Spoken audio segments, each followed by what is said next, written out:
ఇప్పుడు మీరు చూస్తుంది తెలంగాణలో ముందుగా చెప్పినట్టుగానే వాతావరణ శాఖ చెప్పినట్లుగానే హైదరాబాద్లో భారీ వర్షాలు కురిసే అవకాశాలు అయితే ఉన్నాయి. చూడండి, మీకోసం ఈ వీడియో చేస్తున్నాను. ఆకాశం ఏ విధంగా మొత్తం కారు మబ్బులు కమ్ముకొని ఉన్నాయో చూడండి. మీకోసం ఈ విధంగా ఒక బిల్డింగ్ ఎక్కి పై భాగాన చూపించే ప్రయత్నం అయితే చేస్తున్నాను.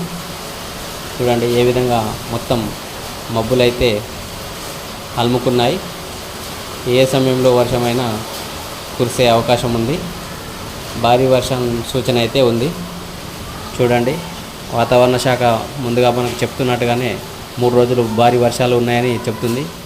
మీకు వీడియో తీసే ప్రయత్నంలోనే వర్షం స్టార్ట్ అయింది. చూడండి, చినుకులు కూడా చూడండి అప్పుడే మొదలయ్యాయి. మన ఛానల్ చూస్తున్న వారు లైక్, షేర్, సబ్స్క్రైబ్ చేసుకోగలరు. Thanks for watching.